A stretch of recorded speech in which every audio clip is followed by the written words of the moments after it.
Okay, everybody, it's great and glorious. Soon to be famous one day. Nick Dutch back again one more time. Doing a very, very naughty thing today. An incredibly naughty thing. And I'm showing you the only two tarot packs I've got which are specifically sexualized. I'm sure there are many more out there which are probably even more erotic, sensual, and so on and so forth than what I've got here. But this is bad enough. Seriously. Manara was some kind of graphic artist, and I think that what he's done is he's taken some of the images from his graphic art and decided to attribute them to the tarot, and hence his deck here. Majors there, pip cards, minors there, majors there, pip cards there for the Kama Sutra tarot. Some of the imagery here actually comes from the original Kama Sutra, so I understand.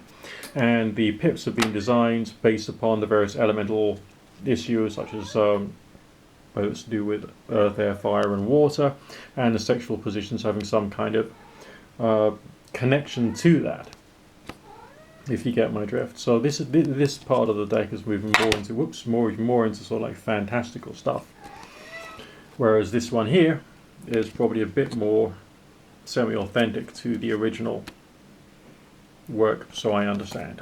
I could have misunderstood, but either way, you've got various different imagery which is essentially people playing with each other and sleeping with each other and all that kind of stuff in various different ways, whether it's suspended or whether it's on the ground, or in this case on an elephant, or on a camel. Yeah, people having sex on a camel, there we go.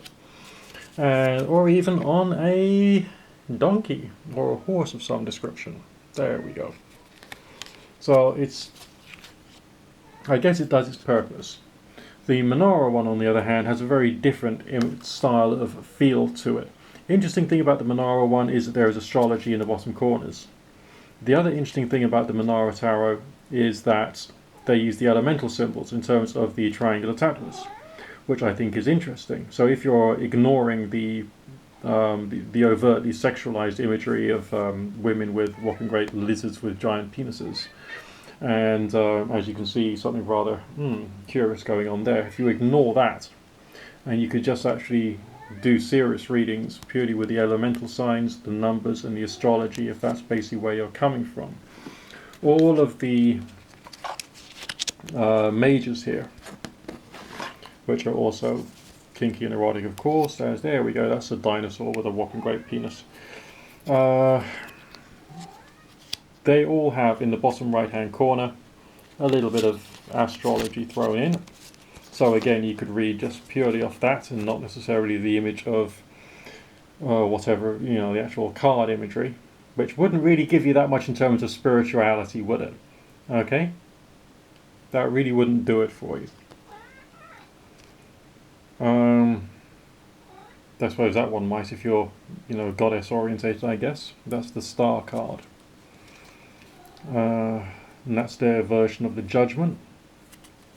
So it's not really, let's just say it doesn't necessarily connect specifically with tarot tradition. Okay, let's just say that and try and keep it nice and simple, shall we? But on the other hand, with the inclusion of the astrology, the numbers, and the elemental symbols, it's got this like conflict of tensions going on with it. On one side of things, just naughty porn, really, and on the other side of things, you've got some pretty interesting, although basic and simplified, spiritual symbolism. You don't quite have that with the Kama Sutra tarot. What you've got there is some very atmospheric, flavorful style of artwork, which looks, and I suppose feels, something like what you might expect to get from India, okay, religious type, or indeed Kama Sutra type imagery. It looks right, it feels right, it looks like it's the right kind of thing, so they put in a hell of a lot more work. I think that Manara was, as I say, just like taking imagery from his various graphic novels and putting that associated with the tarot as best as he felt possibly he could, but it feels a bit more shall we say lower class, right? Low culture, low brow, low something or other. It feels that way. because of the style of the imagery, because the way in which it expresses it. It doesn't have the essence of good interaction with good ideas. It just has a sensation of what it is. It is what it is. The Kama Sutra, on the other hand, it feels a little bit more. Sorry, let me rephrase that. It feels a lot more aesthetic. It feels a lot more tranquil. It feels a lot more spiritual. It feels a lot more like there is something genuine to the intention behind applying sexuality and love making in terms of an image about love, of an image about people, of people trying to find new, interesting, different ways of exploring what it means to be them. And maybe in that respect, the sex and sexuality of the cards themselves is more like a metaphor. I mean, sometimes you can see a relatively meaningful but low budget horror or sci-fi movie, and sometimes what these movies would do is they would include a scene which had some sexual connotations to it by means of expressing something which was not sexual, like unity or the hope for creating something. And I feel that the Kama Sutra Tarot kind of does that. Alright, it takes all of the images are just basically like people engaging in penetrative intercourse in various different peculiar, interesting ways. But it feels like it's an expression of spirituality. It feels like it's an expression of love. It feels like it's a sense of there is something interesting or useful or beneficial or emotionally good which is happening with these characters who are in the cards, despite the fact that they're all contrived and drawn specifically for the four suits, for the specifics of the major arcana, and how that's, how that really is. I like it. Also, the backs of the cards as well also have that same kind of like real, genuine Indian theme to it. So it's kind of like they're different experiences. And if you're choosing any deck for any purpose, you have to think about what it feels like. You have to think about what's the artwork, what emotions the artwork evokes. If you think about the Kama Sutra Tarot juxtaposed against the Prediction Tarot, yes, the Kama Sutra Tarot is very good because the pip cards, okay, a little coffee cup at the bottom, it's a cup suit. Even the pip cards are properly illustrated. All of them independent, all of them individual, all of them very different. It's therefore a good tarot deck with a lot of thought and art gone into it. And if you're someone who wants to get forms of inspiration from tarot, maybe the Kama Sutra Tarot is a better bet for yourself. But as I say, you'll have to change your sense of perspective when looking at the Manara and try and focus predominantly on the numbers, what the card is. I mean, if I drew the Fool card, I know what the Fool card could mean in various different decks I've got. So I could read from that point of view. If I was to draw, in this case, the 10 of Earth, okay, which has a nice girl with a short skirt who happens to be reading a book, and there's something happening in the background which is probably rather irrelevant to the nice girl who's got a short skirt.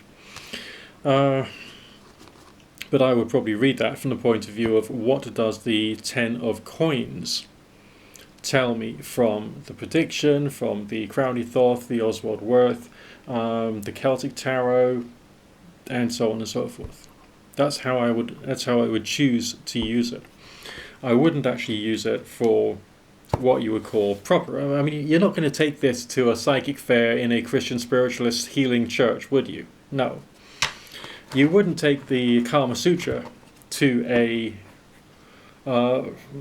psychic fair in a Christian spiritualist church either, would you? No. You would take something like the Prediction or the Celtic Tarot if they are vaguely pagan imagery friendly. You might take the Golden Dawn.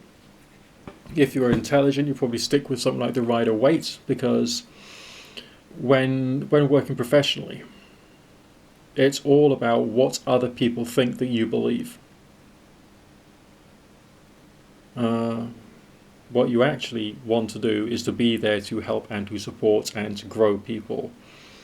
And that should really be the intention that people should be seeing. But not everyone sees that.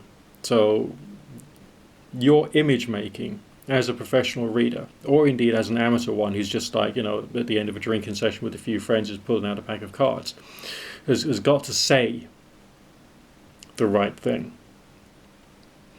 Just like your dress, your style of speech, your hairstyle and everything else. Okay? Who are you to them? How are you trying to present yourself to them?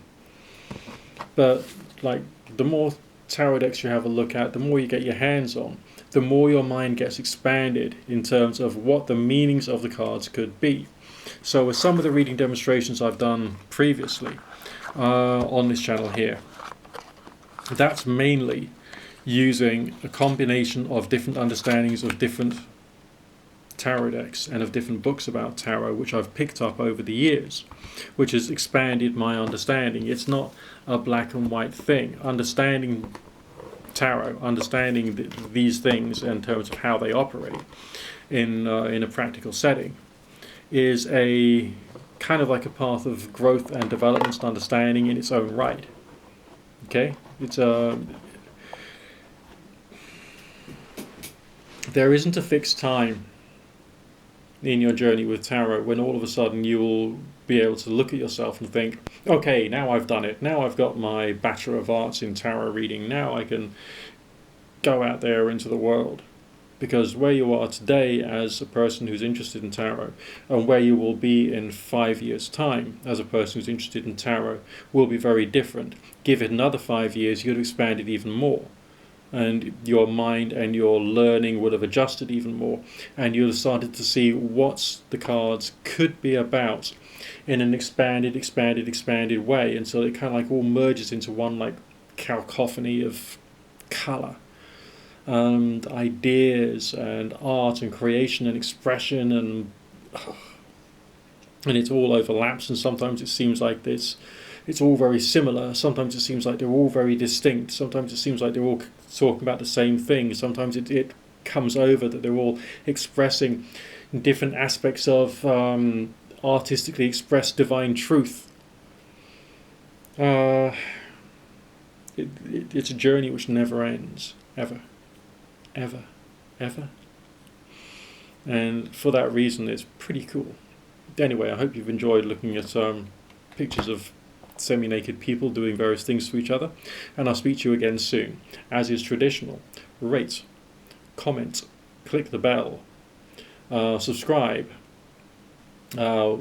click on my channel name and look at the old videos and type in a search for nearly anything from the world of the weird, and it will probably be there and will give you a moment of contemplation, introspection, understanding and growth, maybe. What else could I say? If you really think I'm cool, if you think that this work is valuable, if you like hearing about tarot, you want to see more tarot reading videos, then there's the super thanks button as well. Then you can super thanks me in advance for doing something for you, and leave a comment to say the kind of thing you would like me to try and explain a little more, and then I'll be working for you and I'll be able to do a longer video for you. Okay, does that make sense? We'll try and do it that way for now. Haven't got around to Patreon, haven't got around to doing the membership thing. Been working hard, and that's what's happening for me at the moment. And I hope good things are happening for you too. Very much so. Look after yourself during this crazy world we're living in, which appears to be even more crazy. They're even talking about getting number plates on bicycles these days in Britain. I mean, do these people who run the country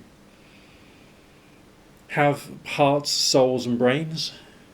I'm beginning to believe that they are absent of all of them. But actually, no, that would be an exaggeration. They must have a heart, they must have a soul, they must have a brain. It's just that they're not functioning well. That's my political rant over. Speak to you soon.